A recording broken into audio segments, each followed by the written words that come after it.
बिस्मिल्लाहिर्रहमानिर्रहीम। शुरू अल्लाह के नाम से जो बड़ा मेहरबान और निहायत रहम करने वाला है। तो बच्चों, एक्सरसाइज 13.4 को देखते हैं हम। इसमें आपको क्या फाइंड आउट करना है? टेंजेंट वेक्टर फाइंड आउट करना है, नॉर्मल वेक्टर फाइंड आउट करना है एंड कर्वेचर फाइंड आउट करना है।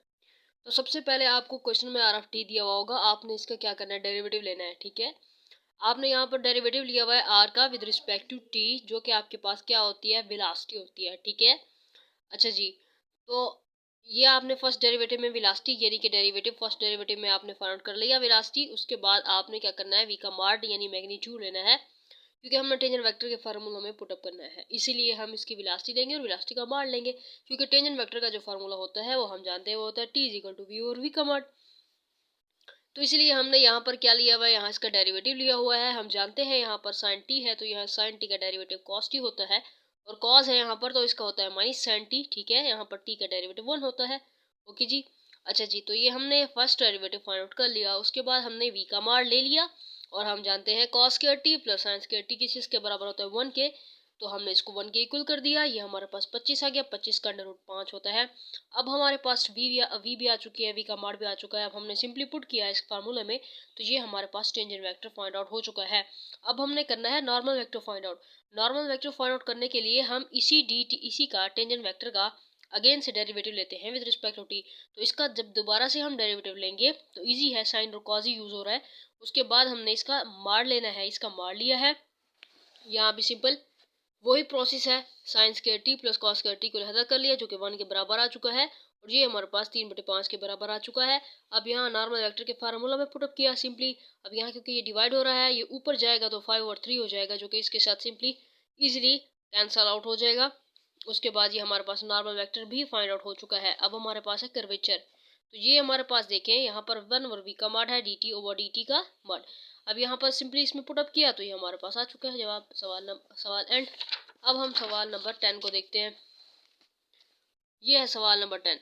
इसमें देखिए यहाँ पर इसका जो डेरिवेटिव है यहाँ पर है कॉस टी, इसका तो सिंपली हो जाएगा माइनस साइन टी, और ये है टी साइन टी, इसका होगा बाय प्रोडक्ट रूल इस्तेमाल होगा। ठीक है, इसमें हम बाय प्रोडक्ट रूल क्या करेंगे? इसका डेरिवेटिव फाइंड आउट करेंगे। अब प्रोडक्ट रूल कैसा होता है? अब यहाँ पर टी साइन टी है, तो यहाँ पर टी पहले हम क्या करेंगे? टी का डेरिवेटिव लेंगे। टी का डेरिवेटिव होता है 1, हम यहाँ पर 1 लिखेंगे, इसके साथ साइन टी लिख देंगे। उसके बाद हम प्लस करेंगे, प्लस करने के बाद हम यहाँ पर टी लिखेंगे। ठीक है, टी लिख दिया है। उसके बाद साइन टी का डेरिवेटिव लेंगे, जो कि हमारे पास होता है कॉस टी। हो गया ना? ओके जी, ये है तरीका है इसका प्रोडक्ट रूल का। अच्छा, प्रोडक्ट रूल में इसका डेरिवेटिव ले लिया, उसके बाद हमने वी जो है वी का मार लिया। ठीक हो गया, वी का मार लिया यहाँ पर, वी का मार देखिए हमने लिया हुआ है। उसके बाद ये यही प्रोसेस है, कॉस के टी प्लस साइंस के टी आ चुका है, 1 के बराबर कर दिया है। अच्छा जी, यहाँ पर देखिए टेंजेंट वेक्टर का फार्मूला में पुटअप किया है, टी से ये क्या होता है? कैंसल आउट हो जाता है।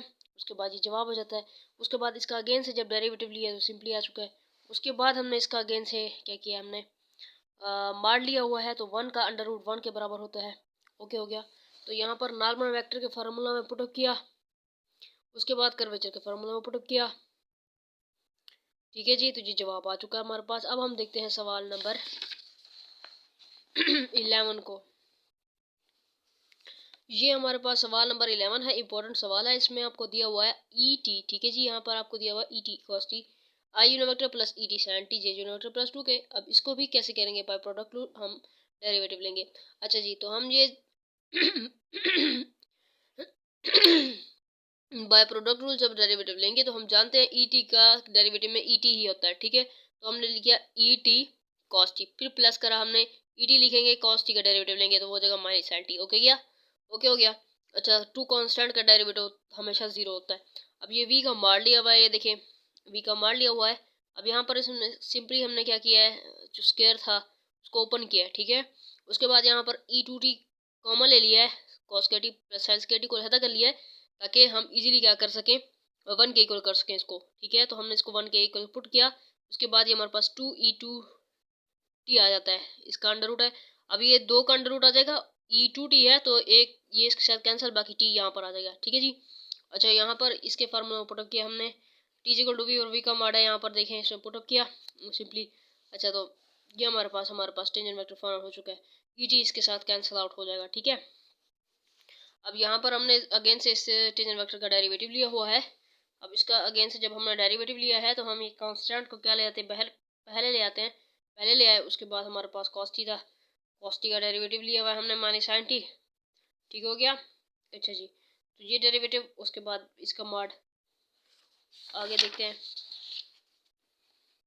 मॉड लिया हमने, स्क्वायर था। अब यहाँ पर देखें ये क्या स्क्वायर है।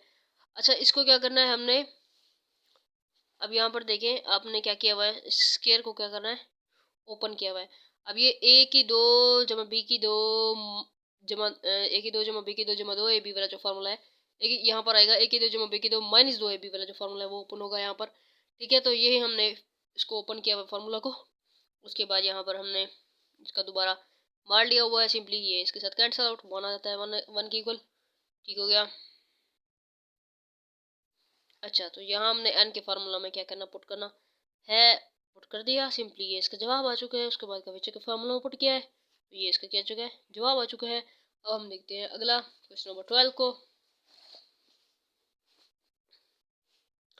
अच्छा जी, यहाँ पर देखें, यहाँ पर हमारे पास क्या है, 6 साइन 2t है, तो यहाँ पर 6 साइन का डेरिवेटिव कॉस 2t लिखेंगे साथ में, फिर 2t का अलहदा से जब लेंगे तो 2 हो जाएगा।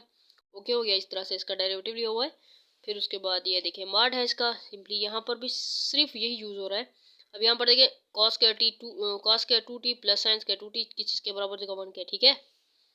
ओके, अच्छा जी, तो यहाँ पर 13 का अंडर रूट होता है 169 169 का अंडर रूट किस चीज़ के बराबर, 13 के। T is equal to V और वी का मान इसमें हमने पुटअप किया फाइनली। ओके, उसके बाद ये देखें, ये हमने दोबारा फिर D T over D T का क्या लिया हुआ है, डेरिवेटिव लिया हुआ है, ईजी है, कांस्टेंट बाहर आ जाता है। फिर उसके बाद कॉस 2t था, कॉस का डेरिवेटिव माइनस साइन 2t होता है, फिर 2t का हदल से लेते हैं तो 2 हो जाता है, ठीक हो गया। अच्छा जी, अब यहाँ पर देखें इसका D T over D T का मान लिया हुआ है। अच्छा जी, इजी है, ये हमारे पास जवाब आ चुका है। उसके बाद ये एन के फार्मूला में पुटअप किया और ये इसका जवाब आ चुका है, के फार्मूला में पुटअप किया और ये इसका जवाब आ चुका है। ओके जी, ये क्वेश्चन हमारे पास एंड हो चुके हैं। ओके जी, अल्लाह हाफिज़।